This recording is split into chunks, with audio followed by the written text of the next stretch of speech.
Good morning. This is our second week on Unit 6, which we call thermochemistry.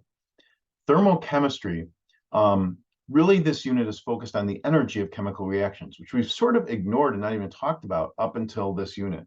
We understand about atoms and atoms rearranging and bonds forming and different types of bonds, different types of attractions. And now we're focusing on the energy. And really in every chemical reaction, it is primarily driven by energy concerns. There are some other concerns which called entropy, which will be covered in next semester. But for right now, we really need to grasp on the energy stuff. And so this energy stuff really involves when you do a chemical reaction, either energy is released, as we learned in last week's video, in an exothermic reaction. In other words, the reactants have some amount of energy if you were to add them all up. The products have less energy. And so some of the energy that was in the reactant has gone to the surroundings. And that going to the surroundings, we call it exothermic, and whatever's left over is the energy of the products. A chemical reaction can also take energy in from the surroundings. In other words, the reactants have less energy than the products. And so they take some energy. Now we know from the laws of thermodynamics that energy is conserved when you consider both the surroundings and the system. So the question is, how do we determine this energy change in a chemical reaction? And this energy change, and it doesn't have to be just a chemical reaction, it can be a physical change too.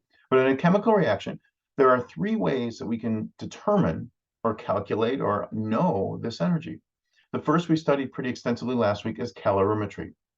We physically measure the energy we can't measure how much energy they have at the beginning. We can measure that change in energy as it is transferred to or from the surroundings. And that process experimentally is called calorimetry. This week, we're going to focus on two other ways of kind of not experimentally, but calculating that energy from other data that experiments have found in the past. And one is by heats of formation, and the other uses a process called Hess's law. Now, heats of formation is basically, hopefully you'll understand it, but at the very least, it's a mathematical calculation to determine that answer. It's not so easy to understand. I would hope we can understand what's really going on and see its relationship to both calorimetry and Hess's law. But again, at the very least, we need to be able to do that calculation. And I warn you with that heats of formation calculation. Different textbooks and consequently different YouTubers and different sources have different ways to calculate it. It doesn't really matter how you calculate it. There's several different ways. However, I do not suggest I suggest you focus on one method. I would suggest you focus on the method that's presented in our course here. But if you choose to do it some other way, stick with that way. Don't try and learn different ways because they're going to be different. They have different signs and mathematical calculations. It's going to get confusing. And if you mix them up, you're not going to get the right answer. So stick with one system. And again, I would suggest the one in our course because that's the one that's presented to you. Just always use that system. But of course, if you're determined to use a different system, only use the other system. And the final way of calculating these heats of reaction, the change in heats or the heats of reaction, or the enthalpy of reaction is the fancy word, is by using something called Hess's law. Hess's law is pretty straightforward until you get confused. I'm going to give you an example. If I leave my house right after, this afternoon, and I have some money in my pocket, I don't know how much money I have, but I go to the supermarket, and at the supermarket, I spend $5. I give $5 from my pocket to the supermarket. I then go to the drugstore. I don't even know if they still call them drugstores, but I go to the drugstore and I spend $3. I come back home. I still don't know how much money I have in my pocket. But I can add together that $5 from the supermarket and that $3 from the drugstore to know that I gave away $8. That's my change in energy. Where did that energy money go? To the surroundings. So the surroundings took in $8, the supermarket $5, from the supermarket's point of view, it's an endothermic reaction of $5. The drugstore was an endothermic, from their point of view, was an endothermic reaction of $3 because they gained $3.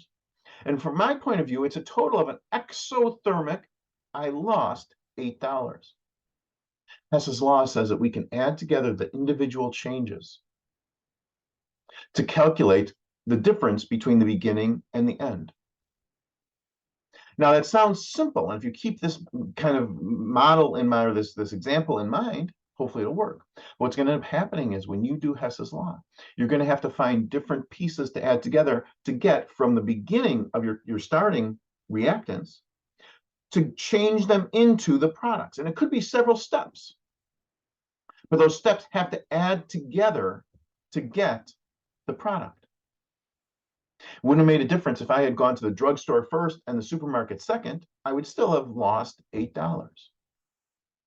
But I couldn't go to the drugstore twice. In other words, it has to be the right number and the right things to get to from the beginning to the end. You'll see what that means when you get to Hess's law, but kind of follow this example through in your head, because it's not, this is going to be confusing.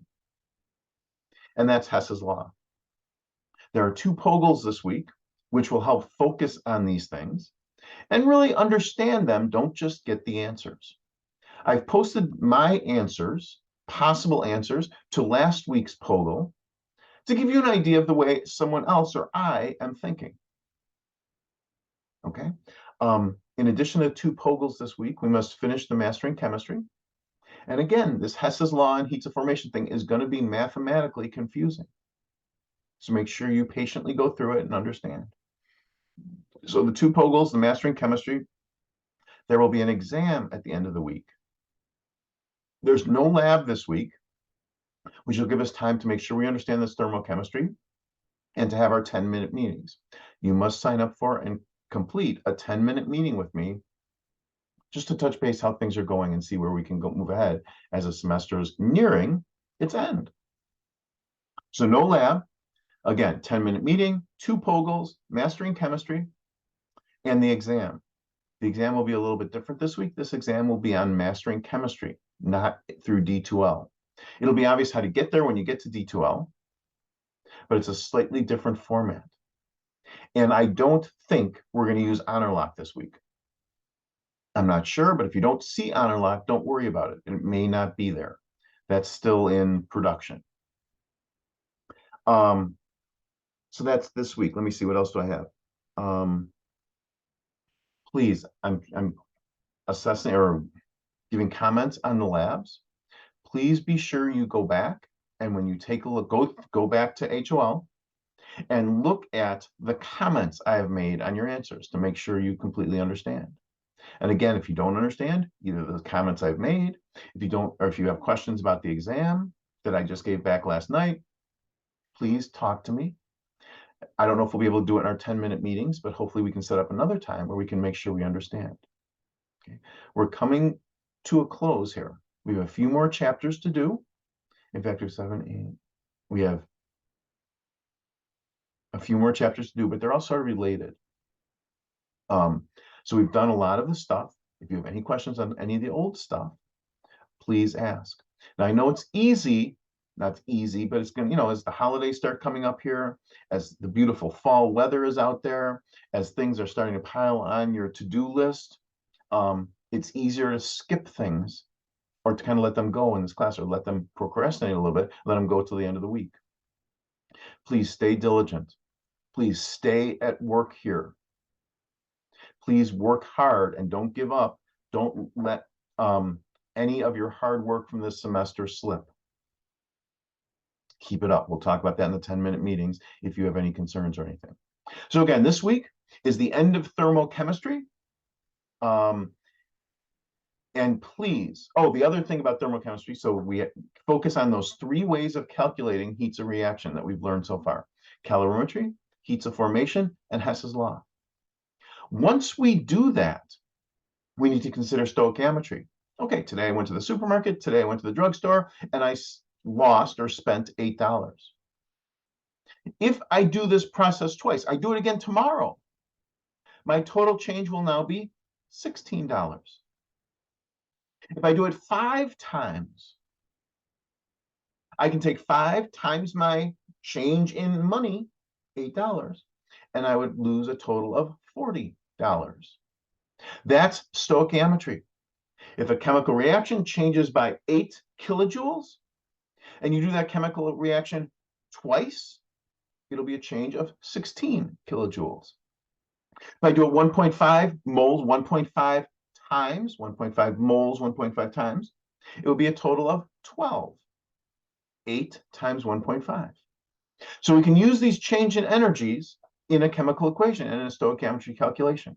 Make sure you fit that in as well. Your friend stoichiometry has not gone away. It's still here. So that's this week. I hope to hear from you this week. If you have any questions, please ask. Thank you, guys.